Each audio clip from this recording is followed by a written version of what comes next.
कुछ ही महीनों में ठंड की दस्तक हो जाएगी। लद्दाख में अक्टूबर के आखिरी महीने से ही ठंड शुरू हो जाएगी।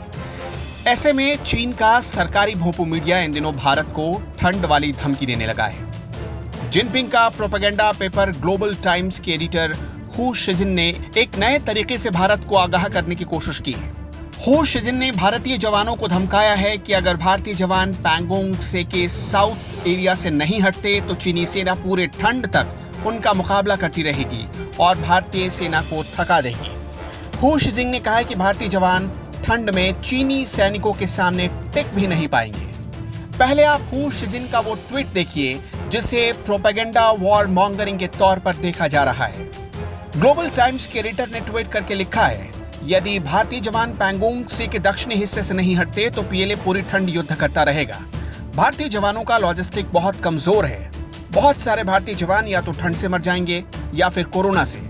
युद्ध अगर हुआ तो भारतीय जवानों को तेजी से हराया जा सकता है। चीन का ग्लोबल टाइम्स वहां का सरकारी मीडिया है जो वही करता है और वही दिखाता है जो शी जिनपिंग का ऑर्डर होता है।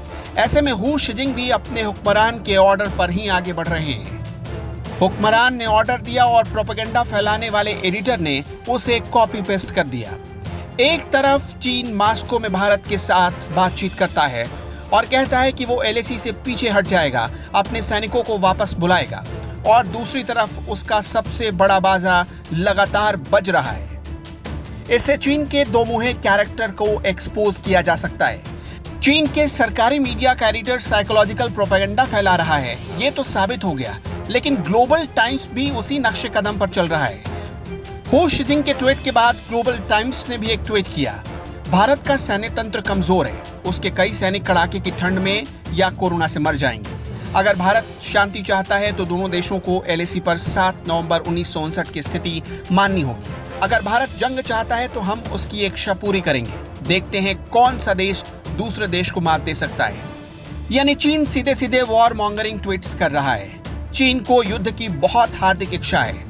ब्लैक टॉप पर जो उसने मात खाई है उसकी बेचैनी साफ देखी जा सकती है। घुसपैठ की उसकी दूसरी कोशिश भी नाकाम हो चुकी है और इसलिए चीन का मीडिया, चीन का पूरा सिस्टम और चीन की जिनपिंग सरकार बौखला गई है।